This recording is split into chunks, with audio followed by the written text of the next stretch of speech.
उत्तर प्रदेश के चुनावी महाभारत में आज चौथे चरण के लिए मतदान हो रहा है। प्रदेश के सबसे पिछड़े इलाकों में शुमार बुंदेलखंड और बचे हुए अवध इलाके की 53 विधानसभा सीटों पर आज हो रहा है मतदान। आज 1,44,00,000 से ज्यादा मतदाता कुल 680 उम्मीदवारों की किस्मत का फैसला कर रहे हैं।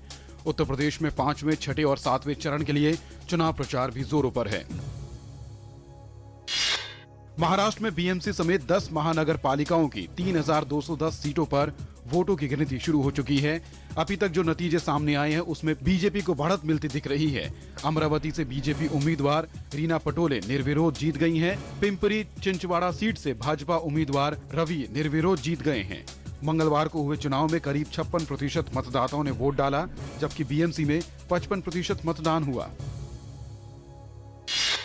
ओडिशा में 5 चरणों में संपन्न हुए पंचायत चुनाव के आज से नतीजे आने शुरू हो गए हैं। हिंसा और मतदान बहिष्कार के छिटपुट घटनाओं के बीच मंगलवार को पंचायत चुनाव समाप्त हो गए थे। राज्य में करीब 77% मतदान हुआ था।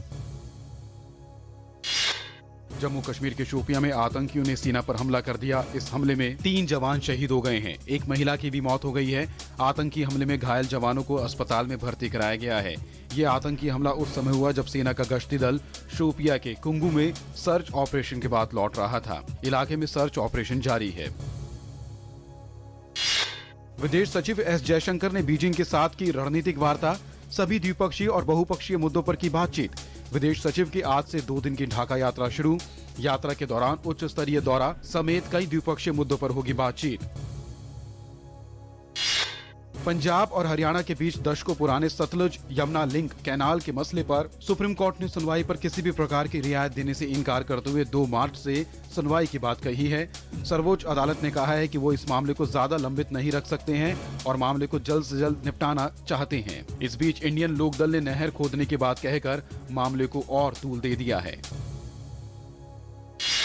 अपनी युगांडा यात्रा के दौरान उपराष्ट्रपति मोहम्मद हामिद अंसारी ने अपने समकक्ष के साथ मुलाकात की और द्विपक्षीय महत्व के मुद्दों पर चर्चा की। उपराष्ट्रपति ने युगांडा के राष्ट्रपति मुसेवेनी से भी मुलाकात की। भारत ने फैसला किया है कि वो युवाओं को वोकेशनल ट्रेनिंग, अंतरिक्ष तकनीक में प्रशिक्षण देने और परमाणु ऊर्जा के शांतिपूर्ण प्रयोग के क्षेत्रों में युगांडा की मदद करेगा। नदियों और तालाबों में दूषित कचरा प्रवाहित करने पर अंकुश लगाने के लिए सुप्रीम कोर्ट ने उठाया बड़ा कदम। औद्योगिक इकाइयों में चालू अवस्था में ही कचरा शोधन संयंत्र, अन्यथा नहीं मिलेगी काम करने की अनुमति। संयुक्त राष्ट्र संघ के सतत विकास लक्ष्य 2030 के आधार पर खाद्यान्न सुरक्षा के अलावा कृषि और ग्रामीण विकास में सतत प्रयासों से नवाचारों को बढ़ावा देने के लिए राजधानी दिल्ली में African Asian rural development organisation के तत्वाधान में एक अंतर्राष्ट्रीय कॉन्फ्रेंस का आयोजन किया गया। जल्द शुरू होगा आधार पे। इस व्यवस्था के शुरू होने के बाद लोग केवल अपने अंगूठे की पहचान के जरिए नए पेमेंट सिस्टम से भुगतान कर सकेंगे। इस व्यवस्था में भुगतान हासिल करने वाले यानी दुकानदार के पास एक स्मार्टफोन होना चाहिए जिससे बायोमेट्रिक सेंसर जुड़ा होगा। अंगूठे की पहचान से लेन देन किया जा सकेगा। जीएसटी लागू होने से भारत की आर्थिक वृद्धि दर को मिलेगा बल। अंतर्राष्ट्रीय मुद्रा कोष ने जारी रिपोर्ट में कहा, विमुद्रीकरण के कारण लोगों को आंशिक दिक्कतों का सामना करना पड़ा, पर दीर्घकालीन परिणाम अर्थव्यवस्था को बेहतर बनाने में मदद करेंगे।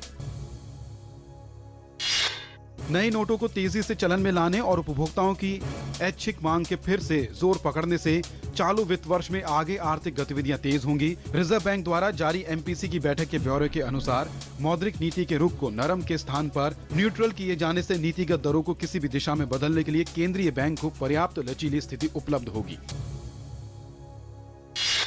अमेरिकी अंतरिक्ष एजेंसी नासा ने घोषणा करते हुए कहा है कि वैज्ञानिकों को एक नए सौरमंडल के अस्तित्व का पता चला है। नासा ने इस संबंध में ट्वीट करते हुए कहा कि हमारे सौरमंडल के बाहर आवासीय जोन में एक तारे के इर्द गिर्द धरती के आकार के 7 नए ग्रह मिले हैं। नासा ने इसको नया रिकॉर्ड बताया है।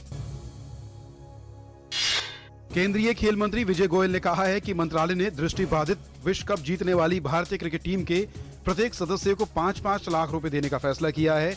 इससे पहले गोयल ने टीम के सदस्यों को अपने आवास पर सम्मानित किया था और उस समय पूरी टीम को 10 लाख रुपए का पुरस्कार देने की घोषणा की थी। भारत और ऑस्ट्रेलिया के बीच 4 टेस्ट मैचों की सीरीज का पहला टेस्ट मुकाबला पुणे में खेला जा रहा है। ऑस्ट्रेलिया ने टॉस जीतकर पहले बल्लेबाजी करने का फैसला किया और ऑस्ट्रेलिया की शुरुआत मजबूत तरीके से हुई है। लंच तक ऑस्ट्रेलिया ने 1 विकेट के नुकसान पर 84 रन बना लिए हैं।